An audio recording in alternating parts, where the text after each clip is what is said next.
flipping pages since I could remember. That told me I had to. Oke, salam sejahtera.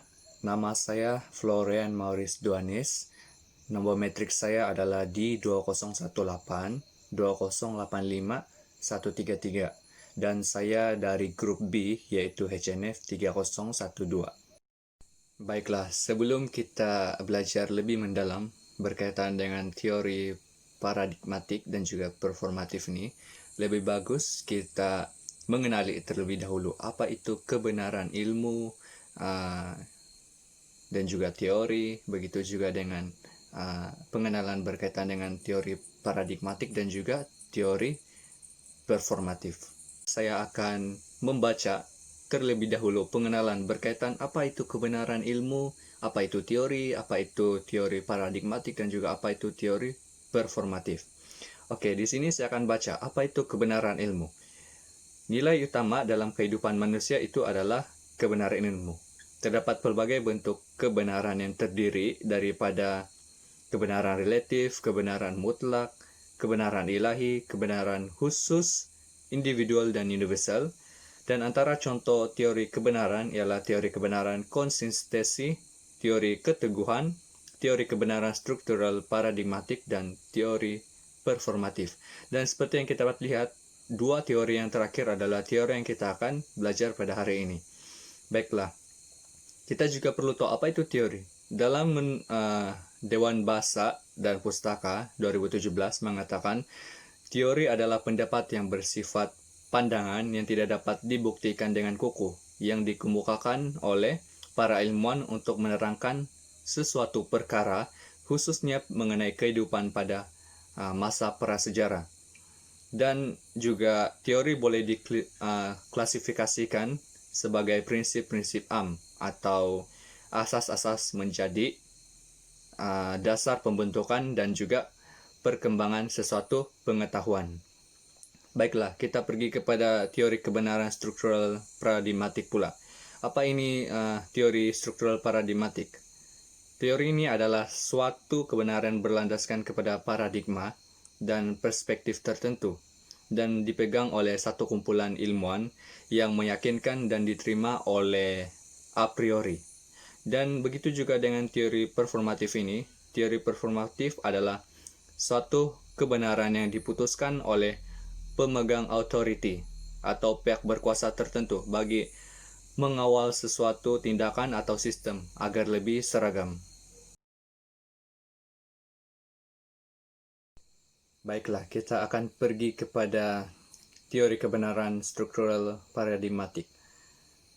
Paradigma adalah pandangan a priori yang diutarakan oleh Kuhn, dan pandangan a priori mengikut Sardar pula ialah world view dan pandangan dunia. Dan kebanyakan ahli-ahli sains memiliki paradigma mereka karena mereka mampu mencapai pembuktian kebenaran mereka melalui paradigma yang dimiliki. Paradigma ini memaparkan kepelbagaian individu dalam penerapan nilai-nilai bersama untuk mengetahui fungsi-fungsi penting dalam ilmu pengetahuan. Paradigma juga berfungsi sebagai pandangan yang diterima dalam hukum tak tertulis. Pengujian suatu paradigma terjadi setelah adanya kegagalan yang berterusan dalam memecahkan masalah yang mengakibatkan krisis berlaku. Oleh itu, apabila terdapat keputusan negatif-negatif ataupun nilai negatif mengenai sesuatu paradigma yang wujud, nescaya masyarakat akan menentangnya. Dalam pada itu, proses mengenal pasti akan sesuatu paradigma mementingkan kelebihan yang dimiliki ke arah kebenaran yang lebih kukuh dengan segala kemungkinan yang berlaku, terutama apabila memberikan penjelasan tentang kesesuaian antara fakta dan juga teori. Justru itu, untuk sesuatu perubahan seperti perubahan paradigma lama bertukar kepada paradigma yang baru adalah subjektif bagi setiap individu dan tidak boleh dipaksa.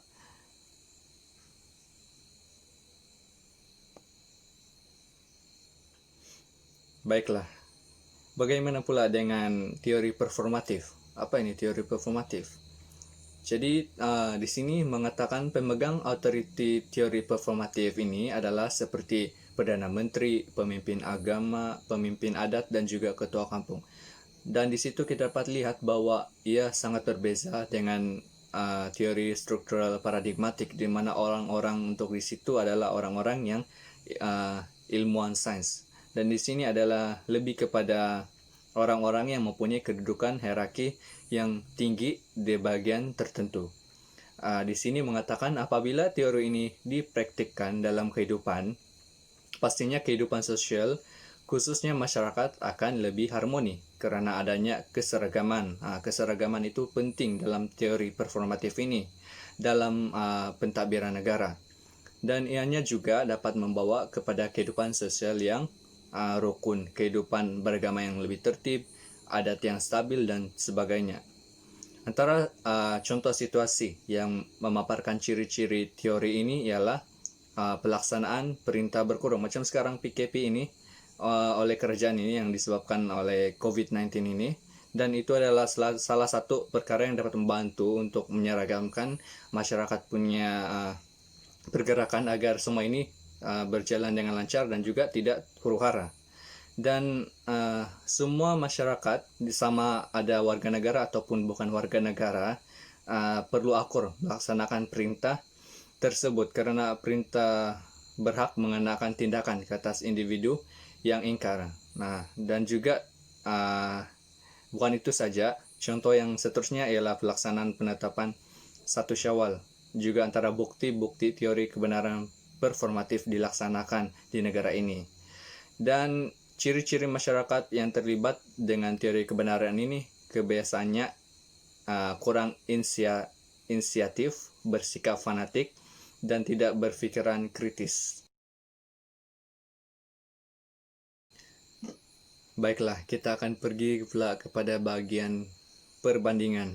Di sini kita akan mengetahui perbandingan di antara dua perkara yang ingin kita bandingkan, yaitu teori struktural paradigmatik dan juga teori performatif. Ada 3 bagian yang kita akan pecahkan di sini, yaitu bagian pertama adalah ciri-ciri, bagian kedua adalah kelebihan, dan bagian ketiga adalah kelemahan. Kita akan pergi dahulu kepada bagian ciri-ciri. Untuk teori kebenaran struktural paradigmatik ini, ciri-cirinya adalah melibatkan zaman modern dan juga pasca modern. Yang kedua terdiri daripada 3 golongan.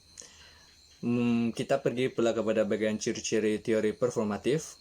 Untuk ciri-ciri ini melibatkan kuasa teratas dan juga mutlak.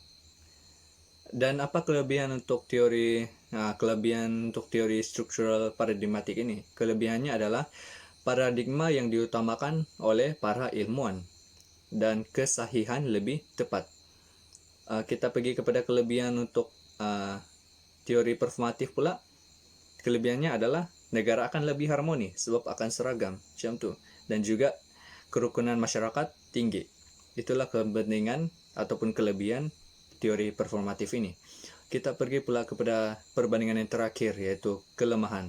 Untuk teori kebenaran struktural paradigmatik ini, kelemahannya adalah memerlukan jangka masa yang lama dan juga hukum tidak bertulis. Apa pula kelemahan untuk teori performatif? Kelemahannya adalah masyarakat pasif bersuara, masyarakat kurang berinovatif, dan yang terakhir, kemajuan negara perlahan.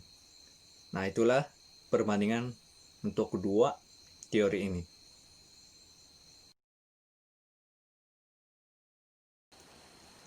Baiklah, untuk refleksi diri pula, di sini saya akan memberikan refleksi berkaitan dengan teori-teori ini. Perkara yang pertama yang ingin saya refleksikan di sini adalah bukan mudah untuk kita mengkaji teori ini, sebab teori ini adalah satu fakta di mana kita harus mengkaji dengan lebih mendalam untuk kita mendapatkan lebih banyak info. Namun dengan adanya bantuan daripada internet macam tu, buku-buku, itu dapat membantu kita untuk mengkaji dan juga mencari maklumat berkaitan dengan teori ini. Dan apa yang saya dapat lihat berkaitan dengan teori ini, yaitu teori kebenaran struktural paradigmatik dan juga teori performatif ini, kedua teori ini mempunyai kelebihan juga kekurangan. Di situ kita dapat lihat bahwa kelebihan untuk kedua-dua teori ini dapat membantu setiap masyarakat di dunia ini, dan juga kelemahan itu kita haruslah perbaiki. Dan itulah yang dapat saya refleksikan melalui carian ini, dan saya harap teori ini dapat membantu kita untuk kita menambah ilmu kita pada masa yang akan datang untuk kita menghadapi apa saja perkara. Oke, itu saja dari saya. Sekian dan terima kasih.